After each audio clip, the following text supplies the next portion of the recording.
Hello viewers, welcome to Revelations. My name is Mami Grace. Today we are going to delve into issues that pastors go through. Eniyama asofo no ekom omo so bi person ye ministry no koto obi nanso ade de ne fam eno ene ye beka wa ha. The youth who want to be in ministry, what they go through. Youth are giving up on God. We can't let this happen.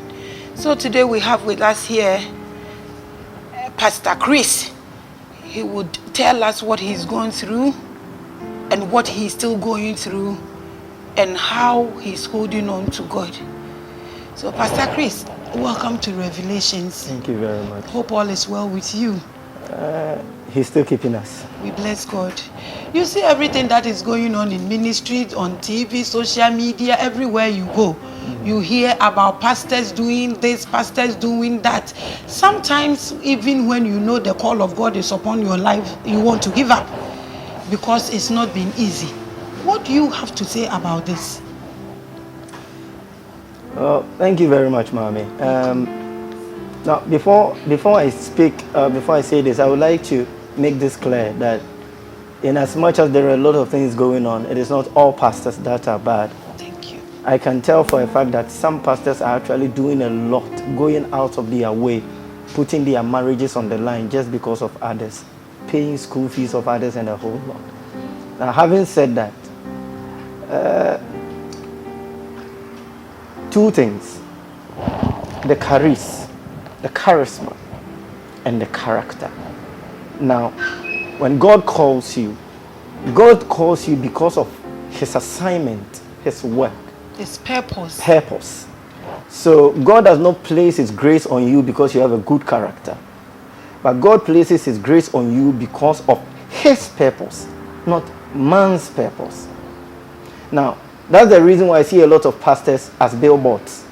You look at them, they are showing you the way to heaven, but they are static. Wow, you see some of them as billboards. Billboards. Whoa. The arrow is on it, pointing towards heaven, pointing towards God. But because of the character, they are still standing at one place, directing people to heaven. And that's why the Bible says that God uses the foolish things of this world to confound the wise. You're a pastor, you think you're smart, but God is using you to draw people to him. But because of your character, you are still standing where you are. You will be like Solomon that died in a shrine. Exactly. So the youth don't have any idea about these characters and this charisma thing.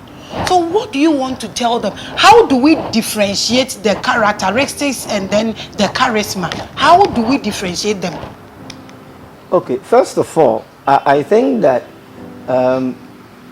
as a youth, everybody, particularly the youth, as we're saying, you need to know God for yourself. Learn to search for God. The songwriter says, as the deer panteth, we must come to the state of extreme desire for God. Not for the pastor, but for God. Not for the church building, but for God. Now, this desire will begin to usher you into reading of the scriptures. Now, a young and say everything is spiritual. But if you are deeply rooted in the scriptures, you don't need the Spirit to tell you that this church, I don't even need to be there. If you know your scriptures, we are in a dispensation that the youth must seek God for themselves. Search for God. Let God reveal himself to you. Don't forget, most of these pastors will talk and tell you that, and I saw God, and I saw the heavens open, and I saw this. They are humans. So it means that God is there to minister to everybody that will avail themselves. Now, there are two ways by which you can be anointed. One, by being called. God calls you. The other part is by you desiring for the grace. If you have a burning desire for the grace, God will unleash it. Oh, Pastor Chris, this one you are saying characteristics, giving all explanations. Somebody will think you've not had any encounter with the Lord. But you told me you have encounter with the Lord. You've gone through stuff and God has met you point to point or at the point of your need to turn your life around. We want to know about what you've gone through. We want to know about your story. Wow, that's a big one. Okay, so I was born and bred in Koforidua. So I usually say that is where I come from. I dropped out of senior high school at the time because of finances. So I came to Accra at a very tender age, you know. Now, my whole life has been in ministry. I started by being the children's department Sunday school teacher. And then I went to music. Music has always been part of my life. Directing choirs, I'm a pianist. I play most of the instruments in the church. So that is how I started. Now, somebody will look at me now and say that, you look good. Well, some of the things I do include corporate branding. So I might look good today to you because every situation I get into, I try to rebrand myself for that situation to probably look good on me. And you mean you learn from your learn mistakes. from it and rebrand. Okay. I have gone through several near-death experiences in ministry. I have served under several ministries and several men of God. And one will say that Saoni asofo bebre anantene nsori bebre ananti de ene ebia na osuban na enye ntini wantumi antena. Yes, in a way I agree. Obi abanye, that is what we keep saying. Now, I am not a perfect human being, but the sort of things I have had to endure and suffer, I don't think they should be going on right in the church. Okay. I don't think they should be going on. I remember I served under a man of God, a prophet actually. Now, this prophet at the time was dating one big woman. And dating one big woman. He will go to him, to her. They will put me in the hall, put on the TV for me to watch, put the remote in my hand, and then they will go into the bedroom. They are praying, casting out demons. Casting out demons. Or demon casting them out. It could be demons casting them out. But the point is this. Some of the men of God, our pastors, our fathers, they think that we don't have eyes. We see. The point is that at a point in everybody's life, so maybe many egos. All right. Now, I have suffered so much in life at a point up to now. It is a matter of survival. So if I am serving under you, the man of God, and you are doing whatever you like, and at the end of the day, I get my food, I get my water. Go on. You don't care because of your situation. Because of what I have gone through. I served under one prophet as well. And this prophet, I saved his marriage, literally. But some of these things, we don't get to share them. People look at us, and because we have left their churches, their ministries, they brand us black, to be bad people. I have gone into a ministry that the pastor told me, this pastor you were serving previously, he took his phone and called me and told me all sorts of things about you, that you are bad, you are this, you are that, you are that. So the first one will put a remote in your hand and go. This one, you saved his marriage. And what happened? This one, I entered, when I joined the church, I realized that the prophet had content. He preaches well. He prophesies well. But it was left with how to get his content online. And instead of pushing myself to the front like I always do, I decided this time around, let me stay back and find a way of pushing his content online. So personally, I created an internet radio for the church. They didn't have to pay anything and all that. I started the internet radio. Now, even buying data was an issue. And sometimes it had to come from my pocket. Now, I'm talking about a church that will let you sleep in a church. They will not even give you their garage to sleep. You will sleep in a church that is not enclosed, like a shed. Mosquitoes, hunger. For a very long time, sometimes for about a week, and you are still working for the church. And I am still working. And God was watching. You know. So there was this woman at the church. Anytime there is service, she opens a provision shop. She saw the condition I was in, so what she could do was, anytime she sees me, she'll give me Fanta, Coke, and then biscuit. I ate this Fanta, Coke, and biscuit for a very long time. One day I collapsed, went to the hospital. They said I had diabetes. Were you on salary for these people you were working for? Were you just doing this internet radio for them for free without getting anything? Okay, so here is the thing. Before I answer this question, I think that this is a lesson to all of us. If you're a senior man of God and you get an organist, a drummer, somebody who is helping the ministry, if you don't have money from the beginning, be honest with the person. If the person will stay and support your ministry, he will. Now, I said this because there was an understanding that I will be paid an amount of money.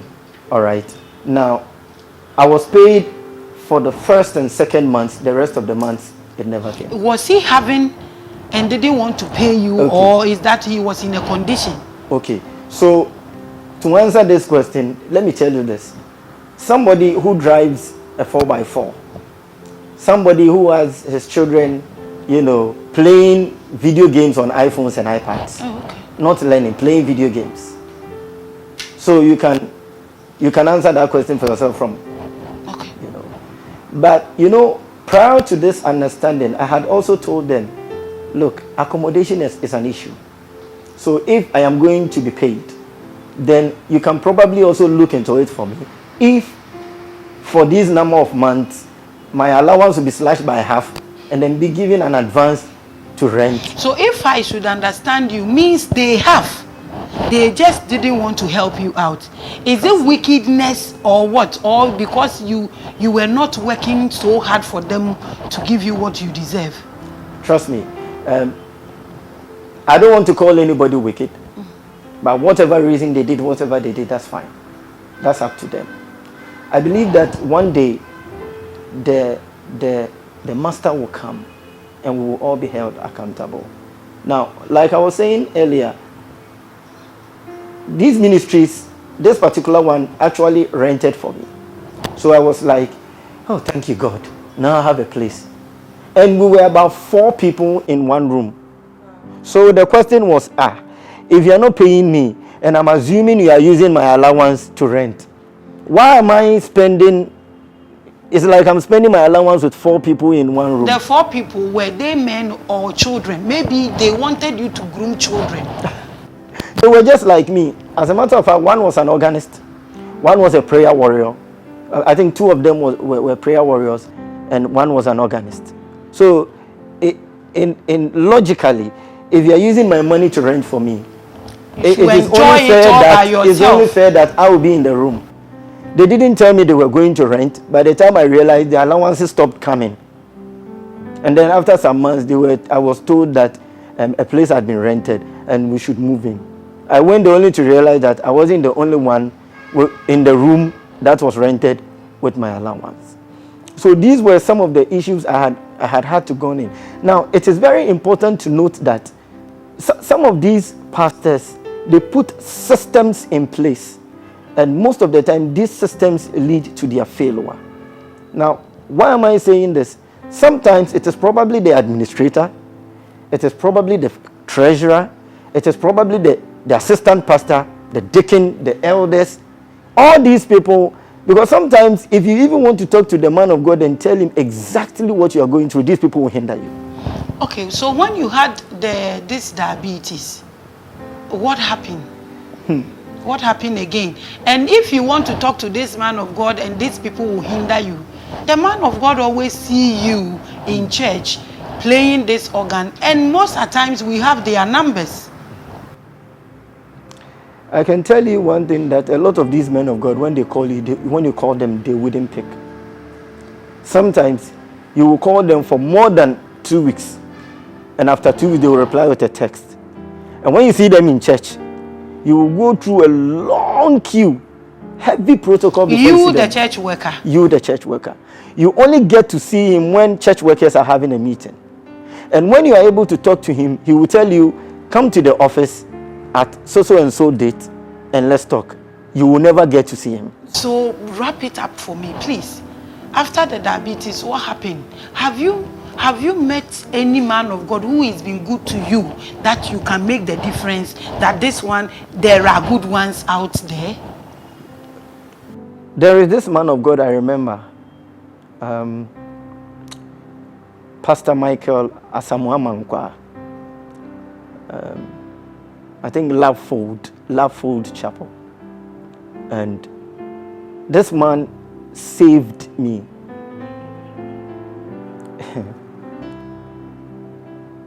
Upon all that pastors told this man of God about me, this man decided to save me. Because, you know, when I had diabetes, one, there is no source of income. My whole life has been in church. Everything I That do. same church where you got the diabetes from? I had to leave. You left before the diabetes incident? It is actually the diabetes that moved me out of the church. Because you hardly get money even to eat, not to talk of medication. So eventually I had to decide that I will look for another ministry that respects the work that some of us will do. The gift you have. Exactly. Because your work is your gift. Exactly. You know. So I had to leave. Now, during the transition period, I had difficulties. Sometimes imagine somebody with diabetes for about a week. Is it because you were not getting the food, or you don't feel like it is because I mean, where will you get the money? So the church where you were playing this organ, you didn't find favor in anybody's face, apart from the cook seller. Let me tell you something. The church is a very disappointing place for me. Ooh. When you go into the church, I see Mami. I have observed Mami. I've realized Mami is a good woman. If nobody will mind me, let me just go to Mami and talk to Mami. We talk to Mami, senior pastor will know, prayer warrior department will know, everybody will know, and even if they will help you, by the time they help you, you are on the front page of the church's Times. Okay, let's everybody will humiliate you. You are on the front page, but would he or she give you? Most of them will not. They would put you on front page and will still not do anything for you. Let me tell you something. Some of these men of God actually know that with the gift you have, if this Mami in the church, knowing that Mami is Ikeniwa sorry name, Mami found Sobebuawa, it will be the turning around of your life. So they will be like, you are disgracing him that he is not paying you by asking other people for help. That is number one.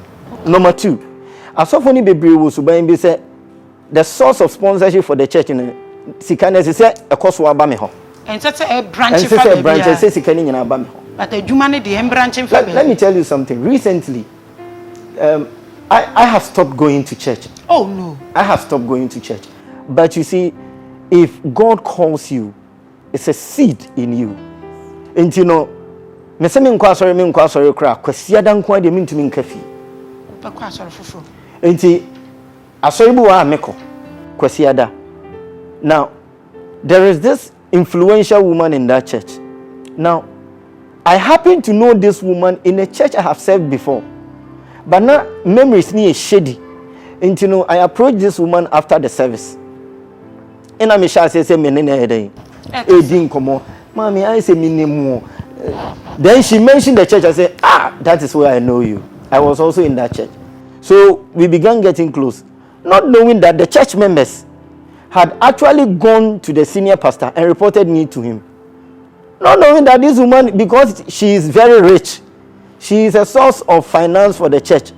And the pastor had actually made it in such a way that there are some specific people in the church who they would never allow to come close to that woman. That is the World Bank. So getting close makes you an armed robber. And these are some of the things in the church that I think we should be dealing with and we should be talking about. Because you see, when God calls you, he calls you into an office of service. He calls you into an office of service. You're a steward, which means on the day that the master shall come, you shall render account. Now, if you are a pastor to serve, Why do you allow people to suffer serving under you? Look, the number of times I have seen money in my life are the number of times I have decided to work outside church. This is not fine. These issues are issues that we need to talk about. And serious issues. This is a man who has been in church working for God without getting anything. He is a pastor, but now he's out of church because of some people's behaviors and attitudes. Pastor Chris, you can't give up on God. My little advice, when Elisha was with his people, the people told Elisha that the place where they are dwelling is too small for them. And then Elisha said, so they want to go and cut trees somewhere. Elisha said they should go. They said, no, please go with us. They pleaded. Elisha went with them. They were cutting beams and trees. And the Bible said the ass head fell into the river. And one of them screamed and shouted, the ass head has fell into the river. Elisha asked, where did it fall? They showed him the place. And the Bible says he cut a stick and put in the river, and the ass head floated for his people to say. What am I trying to say? Pastors need workers like you. And workers like you also need your pastors. So please, don't give up on God. Don't be like you won't go back to church. I plead. If you are in church already, if you are back in church already, what do you have to tell the people watching you? I know some people have gone through what you've gone through and even maybe more. If somebody is watching you with a similar situation, what do you have to tell the person? What advice do you have to give to people who are watching you? And tell us, if you've gone back to church, how do you see that pastor now, where you are currently? Summarize this for us. All right, okay. So here's the thing. Now I'm diabetic. Now there is no source of income for me. I go to church with this condition, and I'm going to say things that I'm sure all of you will be shocked.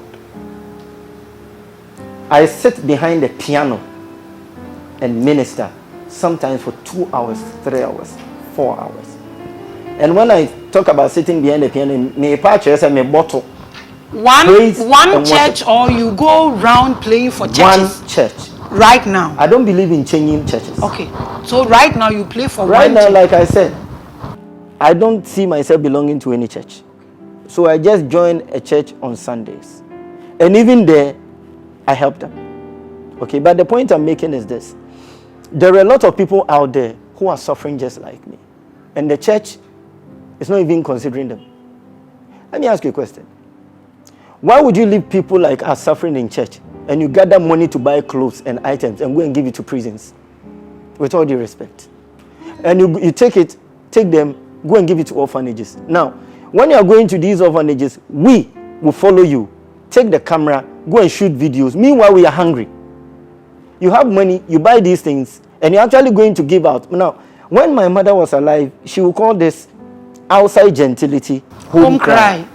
You want people to see you very nicely on the outside, but when we come into your church, people are actually dying. The only advice I can give to people that I've been using to encourage myself is that you cannot give up on God. You can't.